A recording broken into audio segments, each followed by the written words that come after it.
네, 정치권 동향을 대기자의 시선으로 짚어보고 그 행간의 의미를 분석해보는 목요 정치클럽 기자 대기자 시간입니다. 오늘도 성한용 한겨레신문 선임 기자, 최병묵 TV조선 해설위원과 함께하겠습니다. 어서 오십시오. 어서 오세요. 안녕하십니까.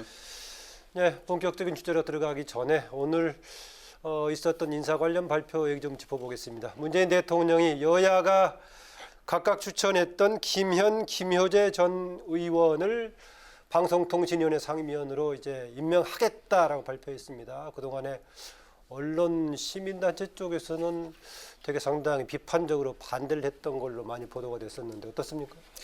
이게 전직 국회의원들을 자꾸 방송통신위원 시키는 거 저는 반대입니다. 이거 이렇게 하시면 안 돼요. 전직 국회의원들 나가서 아무래도 그 정파적 이익을 우선 내변하는 거지. 이분들이 이제 방송통신 쪽에 전문성이 좀 있긴 하겠지만 그쪽 전문가들 이렇게 해서 방송통신위원회 우리나라 그 분야 발전을 위하도록 이렇게 저기 좀 빨리 좀 없애야 될 것 같습니다. 네. 방통위도 진영 대결 구도가 그대로 이전되는 느낌이 있긴 합니다만. 근데 꼭 전직 의원들을 저렇게 내정하지 않더라도 네. 지금까지 방송통신위원회에서 정당 추천을 받거든요. 네. 그러다 보니까 거기서 잘 아시겠지만 늘 진영 대결이 있었습니다. 그대로 뭐 이전된 느낌. 그럼요. 그대로 있었죠. 여당 추천이 더 많고 야당 추천은 뭐 한 명이 상임위원이고 뭐 이런 식으로 돼 있거든요. 그래서 그 안에 보면 정치 논리가 거의 그대로 투영이 됩니다. 그래서 제가 보건 데는 정당 추천이라는 제도의 맹점이 지금 저런 결과로 나타나는데 그거에 관해서 사실 국민들이 정당에서 추천하는 사람의 어떤 인물이나 이런 면면을 보고서도 또 그 정당에 대한 평가 같은 걸 냉정하게 하면 되겠는데 현실적으로 그게 좀 어려운 측면이 있죠. 사회적인 대표성을 확보할 수 있는 다른 방법이 있을까요? 어떤 게 있을까요? 아니, 그러니까 정당에서 추천을 국회의원, 전직 국회의원은 저는 안 하는 게 옳다고 봐요. 이를테면 방송 기자 출신이나 이런 분들을 하면은 아무리 정당에서 추천을 했다고 해도 자기 출신에 대한 기본적인 어떤 긍지, 자부심 이런 게 있기 때문에 정파적인 이해를 대변하는데 한계를 벗어나지는 않거든요. 지금 좀 너무하는 것 같습니다. 아니 이렇게 이제 자격 조건을 조금 구체적으로 열거할 수는 있겠죠. 뭐 방송통신 분야 뭐 근무 경력 얼마 뭐 이런 정도로. 근데 또 그 안영환 의원 같은 경우는 네. 방송 기자 출신으로 방송기자. 국회의원까지 또 했단 말이죠. 네. 그런 경우가 있기 때문에 기본적으로는 정당의 양식이다 이렇게 보는 게 맞겠습니다. 예. 네, 그럼 오늘의 첫 번째 토크 주제에 들어가 볼까요? 먼저 최 의원님. 네, 지금 뭐 국회 내외에 걸쳐서 사실은 코로나19 사태가 엄습을 했습니다. 그래서 이제 차명진 전 의원 뭐 확진 판정을 받았고요. 그다음에 국회의원 중에서도 지금 코로나 검사 받고서 결과를 대기하고 있는 의원들이 있잖아요. 이렇게 됐기 때문에 아마 최영두 의원 발표됐나요? 아직 발표가 안 된 걸로 발표됐습니다. 오늘 발표됐어요? 아침에. 예. 네, 그래서 그런 분들이 있고 그래서 이 문제가 앞으로 정치권 전반에 더군다나 9월 1일부터 정기국회를 앞두고 있지 않습니까? 네. 그러다 보니까 정치 일정이나 정치권 전체에 굉장히 큰 영향을 미치지 않겠는가? 이래서 그 문제를 오늘 짚어보기로 했습니다. 예, 그 얘기하신 대로 지금 국회에서 일부 뭐 상임위는 지금 이제 연기가 되기도 하고 여러 가지 일정의 변화가 생겼고요. 국회 도서관도 오랜만에 재개관을 했는데 다시 또 휴관으로 넘어가는 상태고 초유의 상황인데요.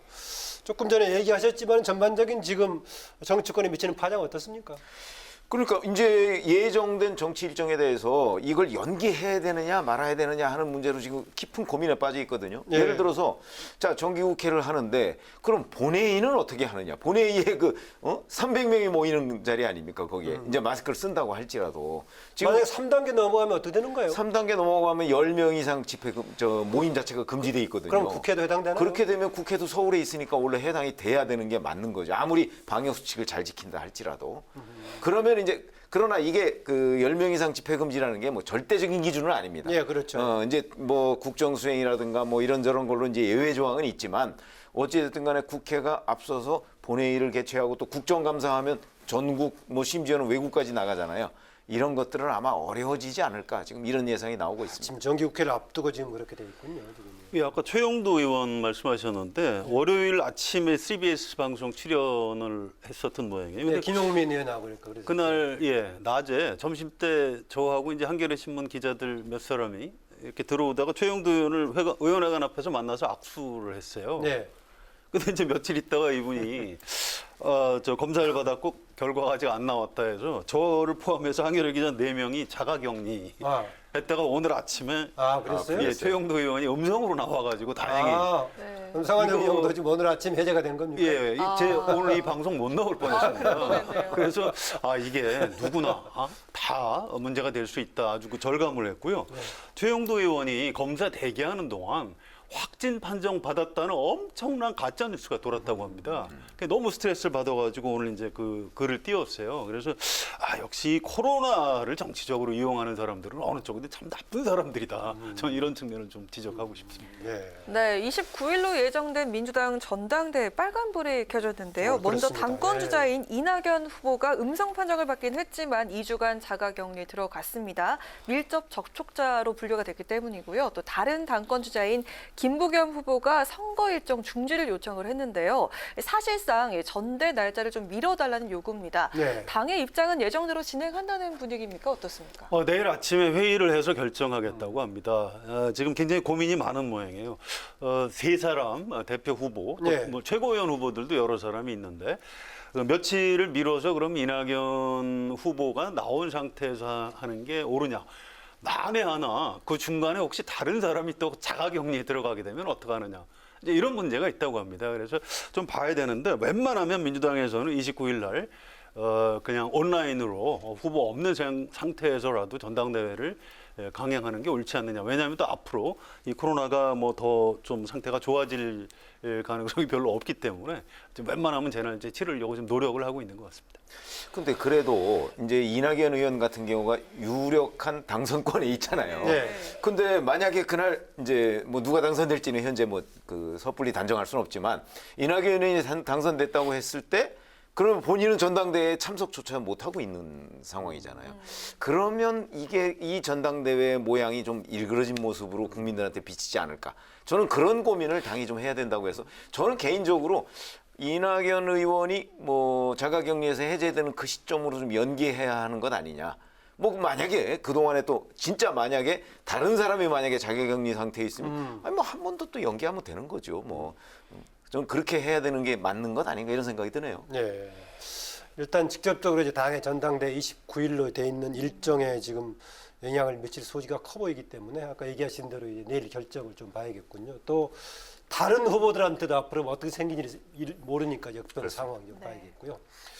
지금 사실 이번에 코로나19 재확산 관련해서 뜨거운 논쟁 중에 하나는 광복절 시기에 이제 광화문 집회, 뭐 정광훈 목사 주도했던 정광훈 목사 확진 이후에서 정치인 중에서는 비교적 알려진 사람 중에서는 차명진 전 의원이 처음이죠. 확진되면서 이제 공방이 커졌는데 사실상 그 무렵에 나왔던 확진자들의 200 몇십 명은 그 이전에 감염이 됐던 것인데 이제 파장이 조금 있으면 나올 건데 네. 감염 여부가 이제 발현이 될 건데 여기에 따라서 정말 파장이 보통이 아닐 것 같은데 어떻게 보십니까? 이게 이제 이런 측면이 있어요. 이게 며칠 지켜봐야 됩니다. 이게 광복절 집회장에서 감염이 됐다면은 이게 오늘 내일 사이에 이제 빠르면 그렇게 되는 예, 거죠. 그렇습니다. 그런 건데 거기서 진짜 그 실외에서도 감염이 되는 걸로 나타난다면 이제 큰일 난 거죠. 근데 전문가들은 이제 그럴 가능성이 높지 않다고 했기 아하. 때문에 저는 내일 모레 사이에 어떻게 될지 좀 굉장히 잘 지켜봐야 된다고 생각하고요. 이게 이제 더불어민주당에서 자꾸 이제 미래통합당을 광화문 집회하고 엮으려고 하는데 별로 이게 모습 좋아 보이지 않습니다. 예, 지금 예. 그런 거 할 때가 아니에요. 국민의 생명이 워낙 중요하고 코로나 대응에 여야가 힘을 합쳐야 될 때라고 생각을 합니다. 물론 아쉬움은 있어요. 미래통합당에서 이번에 광화문 집회 좀 나가지 말라라고 공식 지침을 발표를 해줬으면 참 좋겠다. 이 뒤늦게 이런 생각이 들어요. 그런데 좀 더 심각한 인식이 필요했다라는 그렇죠. 거죠. 근데 이제 작년에 황교안 대표가 이제 정광훈 목사하고 같이 만세를 부르고 했기 때문에 나오다가 얼떨결에 그랬던 것 같아요. 지금도 이제 뭐 같은 기독교 뭐 이제 이런 측면이 있겠죠. 그런데 지금 그거를 이제 딱 선긋기를 하는 게 좀 너무 좀 자기 부정처럼 되기 때문에 좀 단호하게 못했던 측면이 있는데 아무튼 좀 약간 늦었지만 좀 그런 아쉬움 같은 건 있습니다. 글쎄 뭐 제가 보기엔 기본적으로 남해당 일인데 기독자유통일당 아닙니까? 남해당 일인데 뭐 그거에 대해서 당에서 뭐 거기에 가지 말라 뭐 이런 지침을 내리는 거 정당이라는 또 그런 조직도 아니지 않습니까? 그래서 제가 보기엔 그걸 자꾸 그 집회를 이제 지금 미래통합당하고 엮으려고 하는 저는 그 시도 자체가 잘못됐다. 팩트가 우선 어긋난다고 보고요. 예. 그러면 이제 최근에 이렇게 코로나19 확진자가 늘어난 게 그러면 그 광복절 집회 때문이야. 그건 아니지 않습니까? 잘 아시다시피. 이후에 지켜봐야죠. 오늘 내일부터. 왜냐하면 8월 13일부터 103명 해서 세 자릿수가 됐어요. 그럼 8월 13일이라고 한다면 대략 이게 최대 잠복기가 14일이고 보통의 일반적인 평균 잠복기가 5.2일이라고 하거든요. 네. 그러면은 그로부터 5.2일이면 한 8월 8일부터 한 7월 31일 요 사이에 이제 감염이 많이 전파가 됐다. 이렇게 우리가 추정할 수 있잖아요. 예, 그런데 그렇게 하여튼 뭐 100단위로 넘어갔는데 집회가 있으면 상당히 확산의 그게 이제 소진이 있는 확산의 거죠. 계기는 됐을 가능성이 있죠. 이제 그게 확산의 계기가 됐는지 안 됐는지는 지금 그거 봐야 말씀하셨듯이 되겠고요. 바로 조금 이제 한 그 앞으로 하루 이틀 예, 요 그렇죠. 정도면은 이제 그게 얼마나 확산하는데 상당한 역할을 했느냐는 게 아마 나올 것으로 보입니다. 예. 네, 이번 광화문 집회와 관련해 가지고 통합당이 확실하게 선긋기에 나선 모습입니다. 보수 강경파와 이후에 이제. 네, 이렇게 선긋기에 나선 상황인데 이번 상황을 계기로 앞으로 태극기 부대로 상징되는 보수 세력을 완전히 끊어낼까요? 그게 이제 정당 조직이라는 게 뭐 이렇게 뭐 칼로 뭘 자르듯이 이렇게 끊어낼 수 있는 건 아니거든요. 그리고 통합당에서 뭐 어디에 가지 마라 그래서 또 그 당원들이 일사불란하게 움직이는 게 정당 조직도 아니에요. 그런 점에서 본다면 사실은 뭐 통합당 내 여러 스펙트럼이 있지 않습니까? 그러다 보면 아마 완전하게 그 선을 긋는다 이렇게 얘기하기는 좀 어려울 것으로 보이고요. 다만 지휘부가 문제죠. 지휘부가. 근데 지금 현재 김종인, 주호영 지휘부는 적어도 지난번에 황교안 전 대부의 지휘부와는 완전히 다른 것 같아요. 예. 이런 점에서는. 그래서 아마 지금 현재 김종인 비대위원장과 주호영 원내대표는 태극기 부대 그쪽과는 우리는 같이 하지 않는다는 그런 방침은 확고해 보인다. 그런데 이제 문제는 김종인 비대위원장이 내년 4월 초까지가 임기 아닙니까? 그 이후는 또 이제 후임 대표가 어떻게 할지 그런 건 좀 지켜봐야 될 부분이 있습니다. 이 기독교 부분은 참 아쉬움이 있어요. 사실은 교회 나가는 분들이 대부분 착하게 사는 분들이 훨씬 많습니다. 그런데 일반인 평균들보다 더 착하게 사시는 것 같습니다. 그렇죠. 왜 새벽 기도 가서 열심히 하나님한테 기도하고 하겠습니까? 참 이제 착하게 살겠다는 다짐이죠. 그런데 이 제 친구들 중에서 이제 교회 목사님도 계시고 장로님들도 계신데 이 정광훈 목사님 때문에 기독교 자체가 지금 너무 비판을 많이 받는 것 같아요. 참 안타깝고요. 그다음에 이제 광화문 집회 또 한 대목이 이제 지금 말씀하신 태극기 부대 이쪽인데 저는 총선에서 미래통합당이 참패한 다음에 그 의원 모임에서 좀 도와달라고 해서 가서 얘기를 하면서 예. 영화 얘기를 한 적이 있어요. 127시간이라는 어떤 분이 이제 등반 갔다가 바위 틈에 팔이 바위 틈에 끼어서 그게 예, 안 빠져서 5일 만에 그 팔을 자르고 탈출에 성공해서 목숨을 건지는 대목이 나옵니다. 그래서 미래통합당이 태극기 부대로 상징되는 한 5%의 그 세력을 끊어내야 중도의 한 20% 세력을 지지를 받고 집권이 가능할 것이다. 그리고 그 정도 심각한 상황이다. 그렇습니다. 너무 고통스럽더라도 팔을 잘라낸다는 심정으로 그쪽 세력하고는 결별을 하시는 게 좋겠다.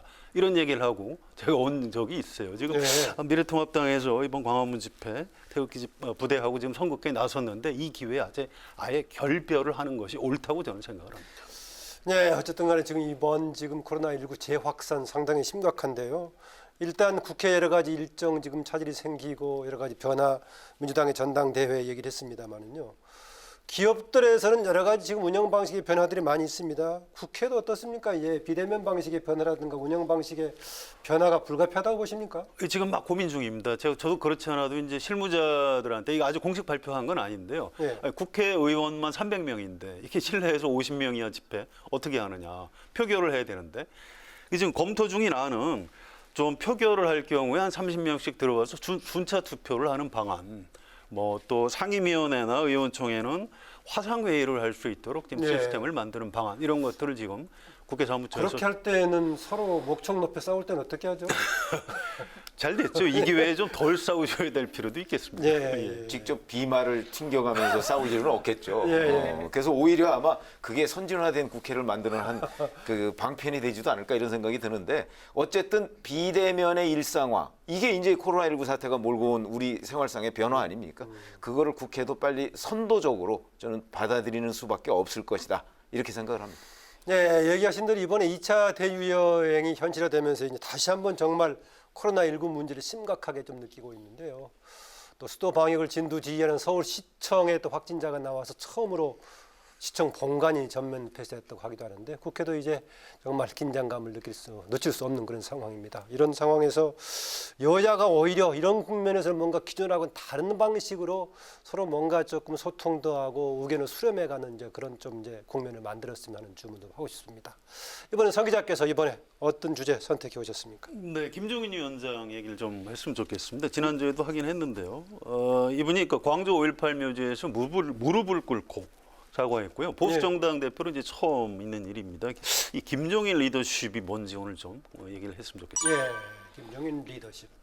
먼저 그 전에 소감은 어떻습니까? 느낌이요. 그 전에 2016년에 민주당의 더불어민주당의 비대위원장 할 때도 가서 무릎을 꿇긴 했습니다만은 이번에는 이제 이른바 보수당의 비대위원장 대표로서 하기도 했었고 울먹이기까지 했던 그런 분위기가 조금 달라 보이긴 했습니다. 그렇습니다. 그걸 뭐 일각에서는 뭐 이벤트다 이렇게 비판하는데 그럴 일은 아니라고 봅니다. 정치인의 어떤 의도를 너무 보시면 안 되고요. 그 장면 자체가 굉장히 상징적인 장면이 될 겁니다. 또 미래통합당에서 강령 전문에다가 5.18을 넣기로 지금 했어요. 이런 것들이 이제 이른바 보수가 이제 변해 나가는 굉장히 중요한 신호죠. 사실은 미래통합당의 뿌리는 과거에 5.18의 가해자인 민정당 쪽에 뿌리가 다 있기도 하지만 예. 또 1990년에 3당 합당을 하면서 그 5.18을 민주화운동으로 이렇게 승격시켰던 김영삼 YS계예요. 예, 대통령의 또 그 뿌리도 다 있는 겁니다. 그래서 이 안에 어떤 가해자와 어떤 피해자 이제 양쪽 다 이제 뿌리가 다 있는데 이게 문제가 된 게 작년이죠. 김술래 의원 또 이종명, 김진태 이런 분들이 세 사람. 예. 그 지만원 씨라고요. 5.18 때 북한군이 광주에 내려왔다. 광수 이런 1, 2, 3 했던. 예, 터무니없는 주장을 하는 분을 불러서 강연을 시키고 거기서 이제 5.18을 좀 모독하는 발언을 했는데 이때 자유한국당이죠. 징계를 못했어요. 네, 제대로 하지 못했죠. 제명도 못 시키고 이것 때문에 이제 저는 그 지난번 총선에서 미래통합당이 고전한 이유 이런 대목도 있다고 생각을 합니다. 근데 이 기회에 좀 확실하게 좀 이 문제 정리를 하고 넘어가는 게 좋을 것 같고 네. 김종인 위원장도 그래서 이제 광주에서 굉장히 평가를 지금 좋게 받고 있다고 합니다. 그렇죠. 그렇기 때문에 사실은 그 당의 개별 의원이 어떤 행동을 하느냐는 것도 물론 중요하지만 그거보다 훨씬 중요한 문제가 바로 그 당의 지휘부가 어떤 생각을 가지고 있느냐는 게 굉장히 중요하다. 제가 아까도 잠깐 그런 말씀을 드렸는데 바로 그 이종명 의원 등 이 사람들의 그 징계 문제 때 그때 대표가 황교안 대표였어요. 그러니까 황교안 대표가 그 문제와 관련해서 명확하게 선을 못 그은 거예요. 그 차명진 전 의원 그 지난 총선 때 여러 가지 뭐 막말 파동이 있었지 않습니까? 그때도 그 선을 분명하게 긋지 못했어요. 그런 점들이 이제 아마 국민들로부터 좀 평가를 받았을 것이라고 보고요. 네. 그러면 이번에는 지금 이제 황교안 전 대표에서 김종인 비대위원장으로 넘어왔단 말이죠. 원내대표도 바뀌었고요. 이런 점들이 그래서 이제 김종인 비대위원장이 어떤 생각을 가지고 있느냐. 그다음에 조호영 원내대표가 어떤 생각을 가지고 있느냐 하는 것들이 중요한데 현재까지의 입장으로 본다면 일단은 그 저 무릎 꿇은 것이 상당한 정도의 진정성이 느껴지는 제스처로 보인다. 이렇게까지는 평가할 수 있겠습니다. 예. 네, 그 김종인 위원장이 광주 방문 전날에는 대구를 찾아서 박근혜 전 대통령을 정면 비판을 했는데요. 보수층들이 이 상황 어떻게 받아들일까요? 아마 굉장히 불편하신 분들이 많이 있겠죠. 그러면서 지금도 사실은 영남 지역 일각에서는 김종인 비대위원장에 대한 비토 이게 굉장히 많은 걸로 제가 알고 있어요. 그러나 이제 김종인 비대위원장이 그걸 버티고 있는 것이고 그 버티는 동력은 저는 사실은 국민적인 지지라고 생각해요. 뭐 최근에 이런저런 여론조사들이 나왔지 않습니까? 그러면서 그 민주당이 약간 이제 하락 국면이고 좀 미래통합당이 상승 국면이란 말이죠. 예. 그런데 그게 뭐 누구의 덕이든 간에 여하튼 김종인 비대위원장이 지금 버티고 있는 부분에서는 이런 상승 국면이기 때문에 아마 이런 저 박근혜 전 대통령 비판 뭐 이런 거에 대한 여러 가지 반발들이 지금 숨죽이고 있는 것으로 저는 봐요. 예, 불만과 새로운 신뢰를 플러스 마이너스 했을 때 새로운 기대가 훨씬 많다 이거죠. 그렇죠. 그렇기 때문에 지금 김종인 비대위원장 비토론이 힘을 못 받고 있는 거예요, 당내에서. 그런데 이제 만약에 다른 사태가 벌어졌을 때는 또 그런 사람들이 목소리를 높일 가능성도 있기는 하죠. 예. 그래서 이제 김종인 비대위원장이 어떻게 제압해 나가느냐 이런 것들이 앞으로 관전 포인트다 이렇게 생각합니다. 예. 예, 박근혜 전 대통령에 대해서 이미 최근에 김종인 위원장이 언론사 여러 군데 인터뷰를 하면서 대법원 확정 판결이 나오면 입장을 정확하게 얘기하겠다 이렇게 예고를 하고 있습니다. 아마 그렇게 할 것 같고요. 문제는 이게 미래통합당 안에 이른바 친박 세력들, 정치인들도 만만치가 않거든요. 지금 보고 있는데 이게 당내 분란이 벌어질 위험도 있는데 이 김종인 위원장의 특징이 뭐가 있냐면 그러면 제가 필요 없으면 관두겠습니다 하고 언제든지 떠날 수 있는 분이에요. 저는 이렇게 되면 미래통합당 망한다고 봅니다. 그래서 이분 잘 모시고 제가 아까 말씀드렸듯이 좀 친박 세력 입장에서는 좀 가슴이 아프시겠지만 또 박근혜 전 대통령은 문재인 대통령이 사면하면 되는 거 아니겠습니까? 이렇게 5%좀 극우 쪽을 좀 끊어내고 중도 쪽으로 블루오션 쪽으로 좀 확실히 나가는 계기가 됐으면 좋겠습니다. 네, 이렇게 최근에 이제 광폭 행보를 이어가고 있는 김종인 위원장. 최근에 청와대 문재인 대통령과의 회담 관련해서 여러 가지 얘기를 했다가 오늘 보니까는 뭐 특별한 뭐 의제를 확정하지 않은 상태로 뭐 막무가내로 할 수는 없는 거 아니냐 이런 얘기까지 나왔습니다. 진행 어떻게 될 것 같습니까? 네, 지금 조율 중인 것 같고요. 저는 가능하다고 봅니다. 이게 코로나 사태가 워낙 위중하기 때문에 국민의 목숨도 달렸고 또 경제 자체가 지금 막 멈춰 서게 돼 있는 아주 위기 상황입니다. 여야 영수회담해서 이제 좋은 그 대화를 나누면 좋고요. 꼭 합의 사항이 없더라도 그렇게 대통령하고 야당 대표가 만나서 대화하는 자체가 국민들한테 어떤 신뢰를 줄 수 있는 것이고요. 예. 정치를 사실 그래서 하는 겁니다. 예. 그렇죠. 사실은 대통령과 김종인 비대위원장 사이에 이제 최재성 정무수석이 여러 가지 이제 다리를 놓고 협상을 조율할 텐데 제가 보건대는 그래도 기본적인 의제는 있어야죠. 왜냐하면 여야 영수가 만나는데 그냥 환담만 하고 끝나는 것은 좀 곤란하지 않습니까? 그러니까 뭔가 뭐 의제라고 하면 요새 코로나19 뭐 공동 극복을 위한 소통 뭐 이런 것도 좋고요. 어떤 식으로든 하여튼 의제를 만들어서 만나는 모양을 갖추는 것이 국민들한테도 아마 용기를 불어넣어주는 계기가 되지 않을까 이렇게 생각을 합니다. 예. 네, 최근 통합당의 달라진 모습 그 중심에는 김종인 위원장이 있죠. 외연 확장과 정책 선점으로 당 쇄신을 이끌고 있는 김종인의 리더십, 정책 판도에 어떤 변화를 가져올지 좀 더 지켜봐야겠습니다. 마지막으로 한 줄 논평 듣고 마무리하도록 하겠습니다. 먼저 성 기자님. 네, 김종인 위원장 얘기를 한참 했는데요. 네. 이번 미래통합당 비대위원장 취임했을 때 좀 보수 농객들 사이에 큰 싸움이 벌어졌어요. 이 사람 보수 아니다, 가짜다. 이런 반대하는 사람이 있고요. 그렇지 않다. 이분이 보수의 구세주다. 이런 주장이 있었습니다. 제가 이제 그걸 지켜보고 소개하는 기사도 쓰면서 김종인 위원장은 보수를 살릴 수 있을 것이다. 이런 사람이 해야 개혁 보수, 합리적 보수로 진화할 수 있다. 이런 얘기를 한 적이 있습니다. 그래서 오늘 한 줄 논평은 김종인 위원장이 보수를 살릴 것이다. 이렇게 김종인 위원장이 보수를 살릴 것이다. 오늘 한 줄 논평이었고요. 최 의원님은요? 사실 김종인 위원장이 5.18 민주묘지에 가서 이제 무릎을 꿇은 그런 얘기를 하고 그다음에 국민통합위원회 뭐 이걸 만들겠다고 하고 그다음에 국민통합 아이디어도 지금 내고 있지 않습니까? 예, 뭐 지역구 1대1로 매치하는 그렇죠. 것도 뭐 있고요. 그런 것도 나오고 뭐 여러 가지인데 호남 출신에 대한 비례대표 배려 뭐 이런 25%, 얘기도 예. 나오고요. 그런데 이런 것들이 제대로 결실을 맺으려면 이거는 이제 지금 첫 단추를 깨가는 과정이란 말이죠. 그러려면 한 번으로는 곤란하고 그 진정성을 이제 호남에 있는 유권자들이 느껴야 된다. 예. 그래서 저는 국민 통합은 이벤트만으로는 부족하다. 이걸 한 줄 논평으로 하겠습니다. 네, 이후에 지속적인 후속 조치가 이어져야 된다는 주문으로 듣겠습니다. 오늘 두 분 고맙습니다. 고맙습니다. 네, 목요 정치클럽 기자 대기자 지금까지 성한용 한겨레신문 선임 기자 최병묵 TV조선 해설위원과 함께했습니다.